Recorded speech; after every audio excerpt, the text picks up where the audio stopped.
Hello everyone and welcome back to another video with On Point Politics, and today I'm going to break down why Donald Trump is going to win in an electoral college landslide as of right now.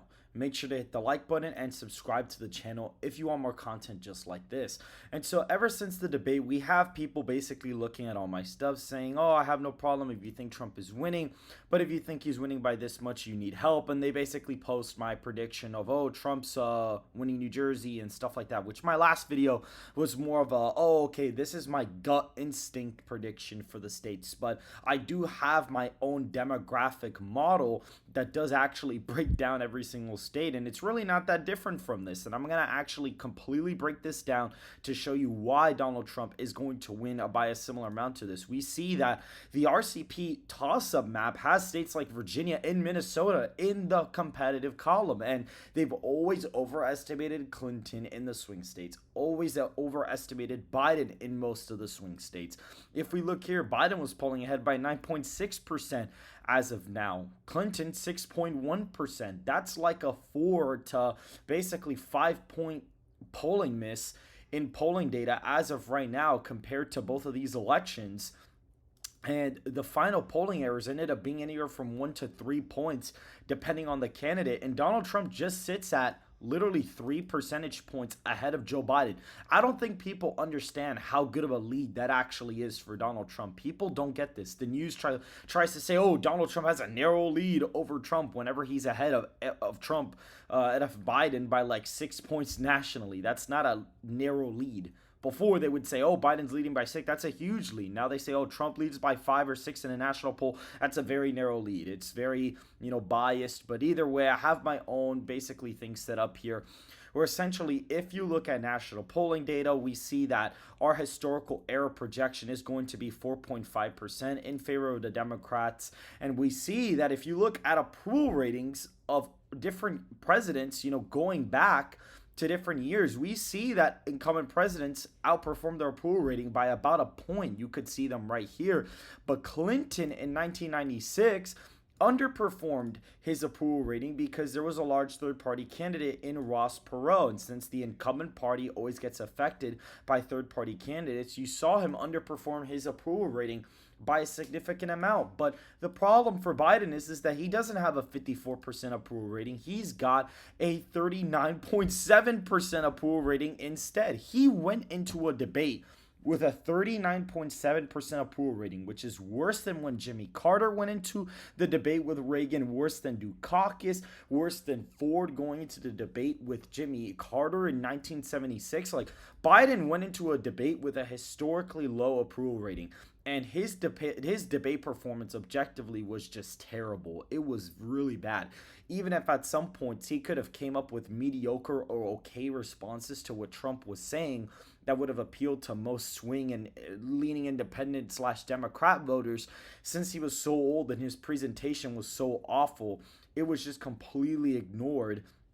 And he went into this debate and he came out it looking really, really bad as of right now. And we see that the last election was close and he had a 52% approval rating, and he ended up underperforming his approval in 2020. He had like a 53% approval rating. He ended up going out there and getting 51.3%. So even being popular, he underperformed the expectations in his approval rating already. And when you look at approval ratings, you could have known that 2016 was going to be competitive. You would have known that 2020 was going to be competitive. Donald Trump had a 37% approval rating in 2016. Clinton had 42%, but then you had third-party candidates, which would have given Donald Trump the boost. So you could have been able to predict a D+2, D+3 national environment out of that election. Same thing in 2020. Joe Biden's approval rating was around, basically 52, 53. Donald Trump was at around 46. So you could have predicted, okay, Biden's going to win the popular vote anywhere to 4 to 6 points, depending on how well your underestimation was. You could have been able to deduce a popular vote similar to what actually ended up happening. If I had used the same metrics that we are now, we probably would have had Biden winning the popular vote by a little bit over 5 points, which would have been more accurate than anybody else. And we look here, we see, when you cross-examine New York Times / Siena College polling data, when you look at the raw shifts, so basically what they do is they go back and they poll people as to who they voted for last time. And you see, Biden +4 to Trump +4. That's an accurate sample. Biden +12, that's not accurate at all. Trump +5, that's a 17-point shift. Biden +8 to Trump +2, 10-point shift. So when you actually go back and you look at this and you just apply the average shift to the 2020 popular vote, you get a +6.5 to 7+ popular vote for Donald Trump. These are the swings from the New York Times / Siena College. When we just use the aggregate and apply a historical polling error, this is the shift we get. It's almost identical to what this is showing. And when you look at my national poll, Donald Trump, when you adjust for a polling error with 2020, he's up by 6.7 percentage points. And this is my first national poll I conducted. And these are the demographic breakdowns that you get when you adjust for the 2020 polling error. I even actually break down all the demographic margins right here. You have the 2020 exit polls, you have the 2020 sample from our poll, and you have the 2024 sample, and you adjust for an error, and these are the demographics you get. And if you were to plug all of these margins into here, you get Donald Trump winning the Electoral College with like 500 votes. So that doesn't really make any sense. So what you do is you do a map for age, you do a map for education, a map for, gender, and a map for race. And when you break it down like that, you get Donald Trump winning the Electoral College by a pretty decent amount. And when you do these exact same margins from the exit polls, when you plug these exit poll margins in to this and you break it down the exact same way, Donald Trump wins the Electoral College 269 to Biden's 269 electoral votes in 2020. Like, it's almost like, imagine, it would have almost been statistically impossible to recreate that result. But basically it shows pretty much what happened. Trump 269 to Biden 269, and Biden's victory is almost there. Trump had Wisconsin, Georgia, and Arizona. Each state was like half a point off.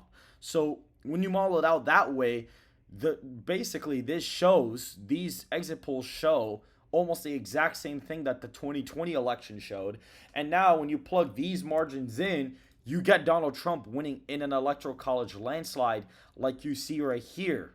The safe states for Donald Trump would be all the ones that I would fill out in red, as we see right here. He would be winning all of these. And by the way, this is a post-debate poll.